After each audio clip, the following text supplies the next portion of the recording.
Hello friends, welcome to defence smart tricks. तो इस tariff war के झमेले में एक SU-57 को लेकर क्रूशियल न्यूज़ जो है ये मिस आउट हो गई है और इसको लेकर हम आज बात करने वाले हैं। तो कल के वीडियो में हमने डिस्कस किया था कि कैसे जो रशियन प्रेसिडेंट व्लादिमीर पुतिन है ये इंडिया आने वाले हैं और इस विजिट में हो सकता है कुछ डिफेंस डील्स को डिस्कस किया जाए। और क्योंकि ये भी मोर और लेस क्लियर होता दिखाई दे रहा है कि इंडिया F-35 की तरफ आगे नहीं बढ़ रहा है, तो SU-57 को लेकर हो सकता है चर्चा यहाँ पर हो और इंडिया इनको एक्वायर करने के लिए इंटरेस्ट शोकेस करे।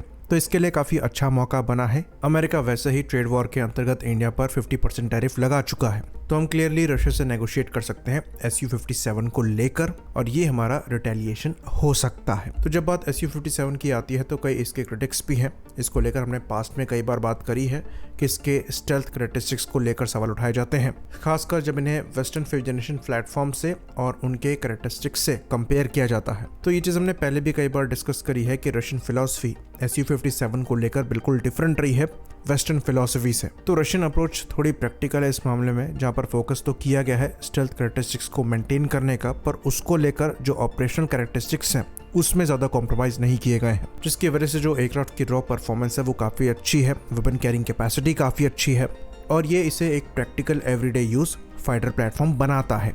तो इसी को लेकर न्यूज़ आ रही है कि अब रशिया द्वारा इसके वेपन आर्सेनल को एक्सपैंड किया जा रहा है और अब हाइपरसोनिक वेपन्स को इनसे इंटीग्रेट किया जा रहा है। तो लेटेस्ट न्यूज़ के हिसाब से रशिया इनमें सिरकॉन मिसाइल को इंटीग्रेट कर रहा है। बेसिकली सिरकॉन मिसाइल के एक अपग्रेडेड वर्जन को यहाँ पर इंटीग्रेट किया जा रहा है, जो कि एयर लॉन्च्ड होगा। ये कुछ उसी तरीके से है जिस तरीके से हमने ब्रह्मोस को Su-30 MKI से इंटीग्रेट किया है और उसका रिजल्ट क्या था ये दुनिया के सामने है।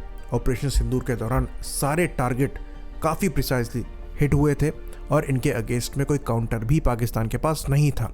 अब यहाँ पर अगर हाइपरसोनिक मिसाइल आ जाएगी तो उसके अगेंस्ट तो वैसे भी आप कुछ नहीं कर सकते और यही चीज़ SU-57 ऑफर करने वाला है। सिरकॉन मिसाइल की बात करें तो इनको दुनिया की सबसे एडवांस क्रूज मिसाइल कहना गलत नहीं होगा, क्योंकि ये हाइपरसोनिक क्रूज मिसाइल है। दुनिया इस कैटेगरी की मिसाइल को बनाने के लिए स्ट्रगल कर रही है, लेकिन रशिया के पास ये मिसाइल पहले से ही ऑपरेशनल है, वो भी 2023 से। तो ये मिसाइल क्रूजिंग फेज में मैक 9 की स्पीड तक यानी कि करीबन 11,000 किलोमीटर प्रति घंटे की रफ्तार को अचीव कर सकती हैं और मैक्सिमम रेंज यहाँ पर 1000 किलोमीटर के ऊपर की आपको मिल जाती है और इस चीज़ को आप SU-57 में लगाकर उसे अनस्टॉपेबल बना रहे हैं। तो एक सुपरसोनिक मिसाइल जो कि मैक 3 के ऊपर फ्लाई कर सकती है और मैक्सिमम 500 किलोमीटर की स्पीड में टारगेट कर सकती है, अगर आप उसको नहीं रोक पा रहे हैं तो एक हाइपरसोनिक मिसाइल जो कि मैक 9 की स्पीड को अचीव करते हुए 1000 किलोमीटर तक टारगेट को हिट करने में सक्षम है, उसको आप रोकने का सोच भी नहीं सकते। और ये कितना बड़ा गेम चेंजर होगा इसका प्रमाण हमें देने की ज़रूरत नहीं है। इंडिया पहले ही सुपरसोनिक मिसाइल से इसको प्रूव कर चुका है। तो ये चीज़ हम कई बार कह चुके हैं कि अब जो फाइटर प्लेटफॉर्म है वो एक वेपन फायरिंग प्लेटफॉर्म बन के रह गया है। वेपन्स जो हैं वो एडवांस और इफेक्टिव हो गए हैं। लोग SU-57 की स्टेल्थ कैरेक्टरिस्टिक्स पर क्वेश्चन उठाते हैं, लेकिन अगर SU-57 को एक टारगेट को डिस्ट्रॉय करना है तो उसके पास हाइपरसोनिक वेपन है जो कि 1000 किलोमीटर के डिस्टेंस पर टारगेट को हिट कर सकते हैं। तो उसको एनिमी लाइंस क्रॉस करने की कोई रिक्वायरमेंट ही नहीं है, वो सेफ डिस्टेंस से होते हुए मिसाइल्स को लॉन्च कर सकते हैं। लेकिन क्योंकि RCS लो है तब भी आप काफी क्लोज इसको लेकर जा सकते हैं। तो SU-57 की जो रॉ स्ट्रेंथ है इंटरनल वेपन बे में इतने हैवी वेपन्स को कैरी करने की, वो उसे क्रूशल बनाता है एनिमी के क्लोज जाकर ऐसे सोफिस्टिकेटेड वेपन्स को लॉन्च करने के लिए। वहीं पर F-35 के केस में आप काफ़ी लिमिटेड लोड ही इंटरनल वेपन बे में कैरी कर सकते हैं, क्योंकि वहाँ पर डिज़ाइन कॉम्प्लिकेशंस है। वो एयरक्राफ्ट हैवी लिफ्टिंग के लिए नहीं बना हुआ है। ये चीज़ हम पहले भी एक्सप्लेन कर चुके हैं कि F-35 एक C4 ISR प्लेटफॉर्म है जिस पर वेपन कैरी किए जाते हैं और उसके कुछ स्पेसिफिक रोल्स हैं। SU-57 एक डिफरेंट रोल के लिए बना हुआ है। ये प्लेटफॉर्म हैवी लिफ्टिंग कर सकता है, अच्छा खासा फ्यूल कैरी कर सकता है, इसकी वजह से यहाँ पर रेंज काफ़ी अच्छी मिल जाती है जो कि इसके कॉम्बैट रेडियस को अच्छा बनाती है, जिसकी वजह से ये एक प्रैक्टिकल प्लेटफॉर्म है। और खाली सिरकॉन मिसाइल को यहाँ पर इंटीग्रेट नहीं किया गया है। ये बात भी हम आपको बता दें कि दुनिया की सबसे अच्छी जो सबसोनिक क्रूज मिसाइल कही जाती है जो कि KH-101 है, टोमाहॉक नहीं है जैसी पब्लिसिटी होती है, ये KH-101 है।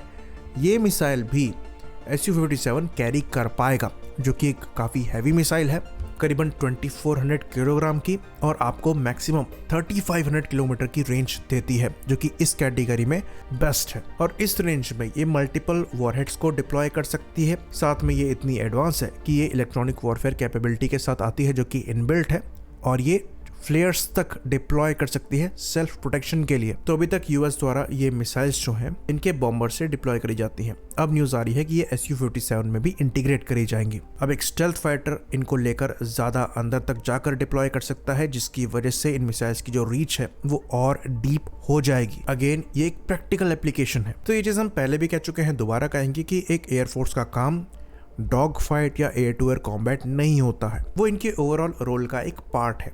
जैसे कि इंडियन एयरफोर्स ने ऑपरेशन सिंदूर के दौरान इंपॉर्टेंट ग्राउंड एसेट्स पाकिस्तान के डिस्ट्रॉय किए थे, जिसने पाकिस्तान एयरफोर्स की ऑपरेशनल कैपेबिलिटी को अफेक्ट किया था। अगर हम अपने ऑपरेशन को और ज़्यादा एक्सटेंड करते हुए ज़्यादा डैमेज करते तो पाकिस्तानी एयरक्राफ्ट जो है ये ग्राउंड पर ही रह जाते, फ्लाई भी ना कर पाते। अगर फ्लाई कर रहे होते तो दोबारा लैंड ना कर पाते। तो एक तरीके से इनकी एयरफोर्स बेकार हो जाती और हमारे पास क्लियर स्काई होता इनके ऊपर ऑपरेट करने का। तो इसलिए जो एयर टू सरफेस ऑपरेशन है वो काफ़ी ज़्यादा इंपॉर्टेंट है, even air to air operation से भी ज़्यादा इंपॉर्टेंट है, क्योंकि एयर टू एयर ऑपरेशन का मेन रोल यही होता है कि आप एनिमी को रोक कर रखें ताकि वो आपके ग्राउंड एसेट्स को ना डिस्ट्रॉय कर दें। लेकिन आपके अगर हवा में होते हुए एनिमी ग्राउंड एसेट्स को डिस्ट्रॉय कर पा रहा है तो आप फेल हो रहे हैं। ये चीज़ पाकिस्तानियों को समझ में नहीं आएगी। खैर, जो एयर टू सरफेस ऑपरेशंस हैं उनको हम एक्चुअली ज़्यादा इंपॉर्टेंट कहेंगे एयर टू एयर ऑपरेशंस से, और इसलिए ये बहुत ज़रूरी होता है एक प्रैक्टिकल प्लेटफॉर्म के लिए कि वो एयर टू सरफेस ऑपरेशंस को भी उतनी ही एफिशिएंसी के साथ परफॉर्म कर पाए जितनी एफिशिएंसी के साथ वो एयर टू एयर ऑपरेशंस को परफॉर्म कर पाता है। इसलिए F-22 का आपको ज़्यादा यूज़ केस नहीं मिलेगा, क्योंकि एयर टू एयर कॉम्बैट के लिए ही उस एयरक्राफ्ट को बनाया गया है और वो प्रैक्टिकल ऑपरेशंस में आपको ज़्यादा देखने को नहीं मिलेगा। F-35 की भी जो प्रोमिनेंट एप्लीकेशन है ये एयर टू सरफेस ऑपरेशंस की ही है, लेकिन वहाँ पर पेलोड कैपेसिटी कम है, इसलिए वो C4ISR प्लेटफॉर्म ज़्यादा इफेक्टिव है। वहीं पर Su-57 आपका दोनों तरीके के ऑपरेशंस को परफॉर्म कर सकता है, और उस चीज़ को मेंटेन करने के लिए स्टेल्थ के साथ थोड़े कॉम्प्रोमाइज़ किए गए हैं वेस्टर्न प्लेटफॉर्म के कंपैरिजन में। इसका मतलब ये नहीं कि वो प्लेटफॉर्म स्टेल्दी नहीं है। इवन जब एयर टू एयर ऑपरेशंस की भी बात आती है तो Su-57 के लिए स्पेसिफिकली रशिया द्वारा वेपन पैकेज को डेवलप किया जा रहा है, जिसके अंतर्गत क्लोज रेंज के लिए स्पेसिफिकली R-74 M2 मिसाइल को डेवलप किया गया है, जो कि इंटरनल वेपन बे में कैरी करी जा सकती है और मैक्सिमम ±90 डिग्री की ऑफ बोर कैपेबिलिटी आपको प्रोवाइड कराती है, और इसमें इंप्रूव्ड IRCCM यानी कि इंफ्रारेड काउंटर मेजर कैपेबिलिटी आपको मिल जाती है। फिर BVR में जो R-77 फैमिली है उसको मॉडिफाई किया जा रहा है स्पेसिफिकली Su-57 के लिए, जिसके अंतर्गत R-77M मिसाइल को डेवलप किया गया है, जो कि एक ड्यूल पल्स 190 किलोमीटर रेंज वाली मिसाइल है और AESA सीकर के साथ आती है। फिर एक R-77 के ME वर्जन का भी डेवलपमेंट चल रहा है, जो कि रैमजेट पार्ड मिसाइल है और मीटियोर की कैटेगरी वाली होने वाली है। इवन अगर R-77M की बात करें तो ये रशिया और यूक्रेन वॉर में यूज होती हुई भी दिखी है और Su-35 से इसको लगा हुआ देखा गया है। तो Su-57 धीरे धीरे एक काफी कैपेबल प्लेटफॉर्म बनता चला जा रहा है। यहाँ पर एडवांस वेपन्स भी इंडक्ट होते चले जा रहे हैं। इंजन भी यहाँ पर जो AL-51 है ये ऑपरेशनल होने वाला है। तो Su-57 पहले की तरह अब नहीं है, और इसलिए अगर IAF इनको चूज करती है तो ये कोई बुरी चॉइस नहीं होंगे। आई होप इन्फॉर्मेशन यहाँ पर क्लियर रही हो। इसी बात पर इस वीडियो को हम खत्म करेंगे। लाइक करिए, सब्सक्राइब करिए। जय हिंद।